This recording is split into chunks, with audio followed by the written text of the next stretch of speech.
Welcome to today's show. I'm Brian Briscoe. Well, today we're joined by the generational guru, Sherri Elliott-Yeary. Sherri, thanks for joining us today. Thank you for having me. Now, you're a generational expert, speaker, coach, author. You're the author of Brown Books publishing titles, Ties to Tattoos, and You Can Have It All, Just Not All at Once.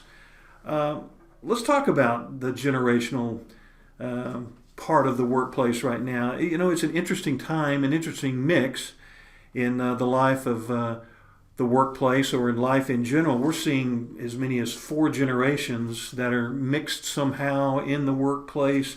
A lot of interesting dynamics there. What are you seeing those dynamics are, and how are they affecting each other in our daily work and our daily lives? Yeah, thank you, Brian. It's interesting to see the 4 generations can actually play in our family and in our business, and the differences between how somebody thinks from their generational, I call it DNA, which is our year of birth, versus our generational personality, which is based on life events, can really wreak havoc, or as I say, collide in the workplace, instead of us being able to just connect. And the one secret, I feel like, if we have this one thing, it really starts the building blocks for open discussion and dialogue, and that's respect. So a lot of times I tell people, if we can just have respect for one another on who we are and the value we bring to the table, it takes away all the age, it takes away our culture, where we're from, and it just gets down to you bring value to the table, I bring value to the table. How can we collaborate together and not collide? What brought you to the point to say, all right, I'm gonna write these books. I'm gonna write Ties to Tattoos. I'm gonna write You Can Have It All, Just Not All at Once. Well, for Ties to Tattoos, it was interesting because I was a vice president of human resources for a large staffing company, and I fired my own daughter 3 times. And she was 16, and I really didn't do the physical firing. I actually had my staff. So they'd be on the phone saying, you know, she's asleep in the file room, or she's reading at her desk. And I'd think, why isn't she doing her work? At that moment, I thought she was being disrespectful. So she needed to be treated like everybody else. So I'd say to them, fire her. But they keep rehiring her. And it was because she was so good. She was actually done her work, but what looked like on the outside, she was being disrespectful and lazy, was just something that we were seeing. But what we didn't realize underneath is she was done her work, but it didn't occur to her to come to the door and say, hey, I'm done my work. Do you have anything else? She just figured she was done. And so it was just a miscommunication. And that's what really started me looking at it. And then some of my clients would say, why does that kid wear his pants down to his knees? Or what's that shiny thing in their nose? And I thought, you know, there is some sort of issues going on. And maybe it's age, maybe it's just the way people were raised. So I started delving into it and realizing, just based on what clients said as well, there was a lot of disconnect. And I saw an opportunity, and that was in 2009. And You Can Have It All, I decided to write after I had an interaction with somebody I'd worked with at a client site, and she was so positive and so motivating. I loved going to work in the morning, and we were both really early, and she was suffering from her 2nd round of breast cancer, and it looked like it metastasized, and I'd lay in her bed with her and we'd talk while she was getting chemo. And one day she looked at me and she said, you know, I'm not ready to go yet. I've got a lot left to give this world. And I was just amazed by that. And I thought, you know, if today was our last day, what would we want to write on our tombstone? You know, would it be that I worked really hard, I accomplished all these things, I drove a nice car? But that moment sitting there with her, I realized we can want to have it all, but we just don't get it all at once. So having gratitude for every minute we get and the people we get to be with was something that she'd left me with. And so a year to the day of her passing, we did the book launch, You Can Have It All, and I had 40 other women contributing to the book and sharing their story of what it meant to have it all. And it's interesting because someone looked at me and said, hey, why is that woman standing on a cliff on the cover of the book? And I said, she's not at the top of the mountain, she's halfway down. And what's happening is someone above her is helping her up, and someone's below her, and she's helping them up. So it's working together to help each other. As a writer and a speaker, what do you think, or have you seen are the biggest differences or challenges that it comes when expressing your message up in front of a bunch of people, a group of people, and then trying to put it on paper as an author? Yeah, so the reverse was true for me. I felt very passionate about this topic, so I presented it to Millie, and we had a great time with it, and had the manuscript done in less than a year and had the book published. Easy. I was like, oh, this is so easy. And then Millie looked at me and she said, so who is going to speak about the book? And I went, I don't know. I'm like, speak? I would get red in the neck the minute I had to get up in front of anybody. And I was used to having people sell to me, not me present to them or to sell to them.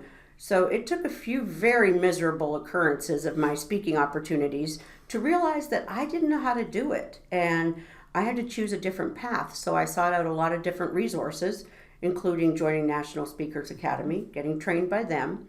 And I had a wonderful coach that Sandra Yancey with eWomen provided for me.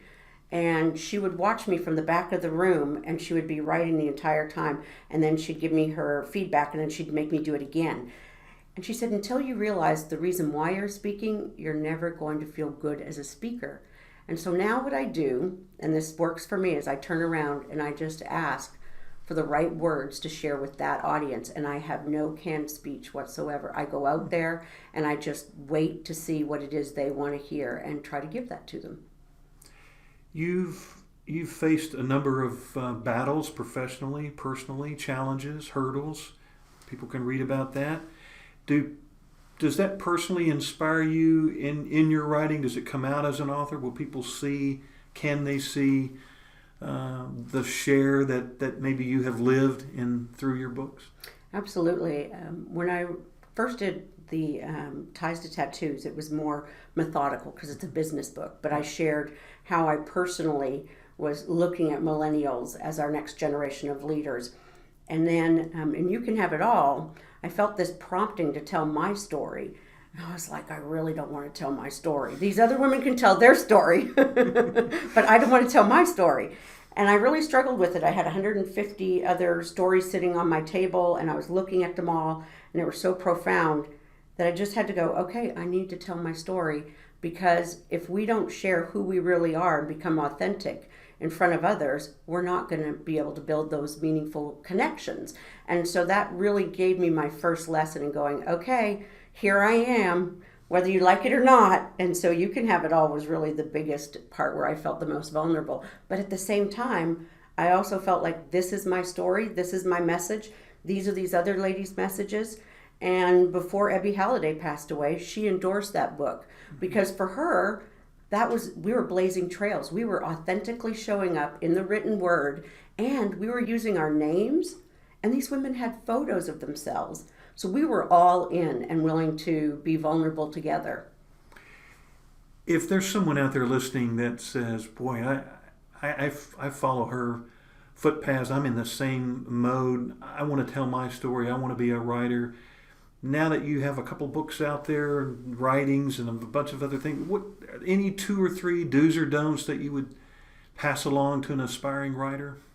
Well, I would say do it today. Don't wait, because there's never a perfect time.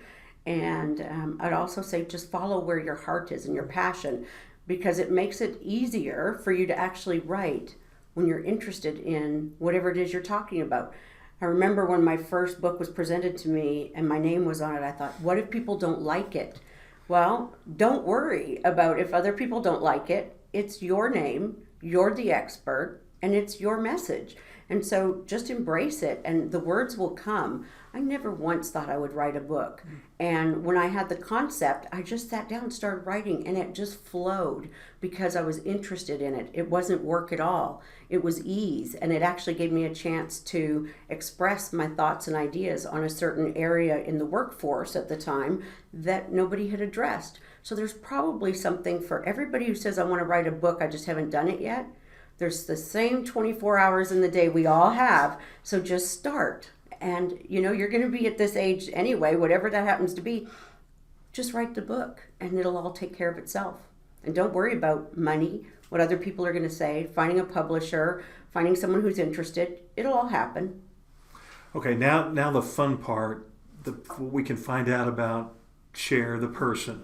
If you had to sit down and make out your invitation list for your fantasy dinner party, what 3 people would you like to invite, literary or non-literary? So I have had a wonderful opportunity to be listening to a lot more books on my recent drive, and I have really enjoyed listening to Shonda Rhimes, and her Year of Yes was so phenomenal. I felt pulled in, so it'd be Shonda Rhimes. And I love the work that Gabby Bernstein does in choosing love over fear. So that's also something really big when I think about writing a book. You're choosing that, no more fear. You're going out there with it. And one of her partners is Chris Carr, and she had cancer. And I'm very dedicated to that area in my life and making sure I can share that message. And I would find those three women. If I could have a fourth, it would be Oprah. So just saying, I always have to ask for more than what I really get offered. So those would be the people I would like to have at my dinner and just sit and share with them. What's on your nightstand right now? Books beside that you like to read, maybe favorite author. You kind of mentioned already the invitation party, but favorite books at your nightstand that you just like to get away with and read? Okay, I never get away and read. So I'm if you were able to ever do that. But I have about 10 on my nightstand, and then I always have a stack and on my iPad. So one of my favorite books I always love to read is Go Back and Remind Myself is by Melody Beadle, Codependence No More. And I run across so many people in my coaching practice and in my speaking that not only has it helped me, but also it's helped people I work with. And I love Louise Hay and all of her books and powerful affirmations. And so I read a lot of hers. And of course, I still have all my Zig Ziglar books that I pull out on a regular basis. And so Joyce Myers is another really good one for me. Find her inspirational. So, but Gabby Bernstein is one that I've really taken a liking to recently and enjoy reading those over and over again. A book is good for me. I always tell people if it's got a lot of highlights and sticky tags, and then I will go and buy more. I just did Rising Strong by Brene Brown and bought 5 more copies to give away because I'm not giving away my book because it's already got my precious notes. So that was one I just finished recently that was on my nightstand. It wasn't just for me, but it was also maybe I can share some wisdom from it that she's parting with somebody else in the future. Okay, all of those notes and the books that you're taking, that's what you're taking away from the books, your thoughts. What would you like readers to take away from your books and your messages and thoughts that you've put into your books? First, I'd say don't limit yourself based on your past. Start today. I heard this wonderful quote the other day. When the past calls, send it to voicemail. It has nothing to say. It's kind of like every day we get a new opportunity. And so I say that with the workforce as well, because we have a new generation coming in that's new and different and expects things that are different. So it's a new day. You can learn something.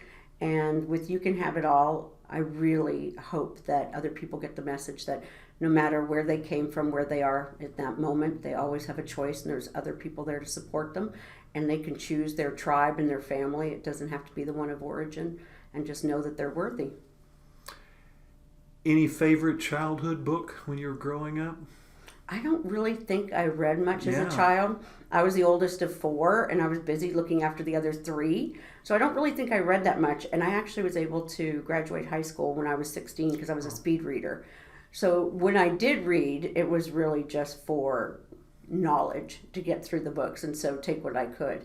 But one of the ones I enjoy reading to my granddaughter a lot is Winnie the Pooh. And so now I get a chance to read at a much slower pace. Indeed. With a 4-year-old. What about hidden passions or creative talents outside of books and what you do professionally? I love to decorate. People say I have a flair for that in my house.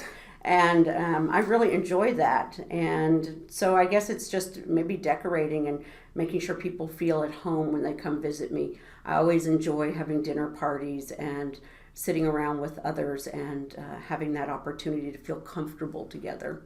Always busy, always something to do. Always something to do, never a dull moment. That's generational expert, speaker, coach, author, Sherri Elliott-Yeary. Sherri, thanks for joining us today. Thanks for having me. You can find out more about Sherri and her books by going to generationalguru.com.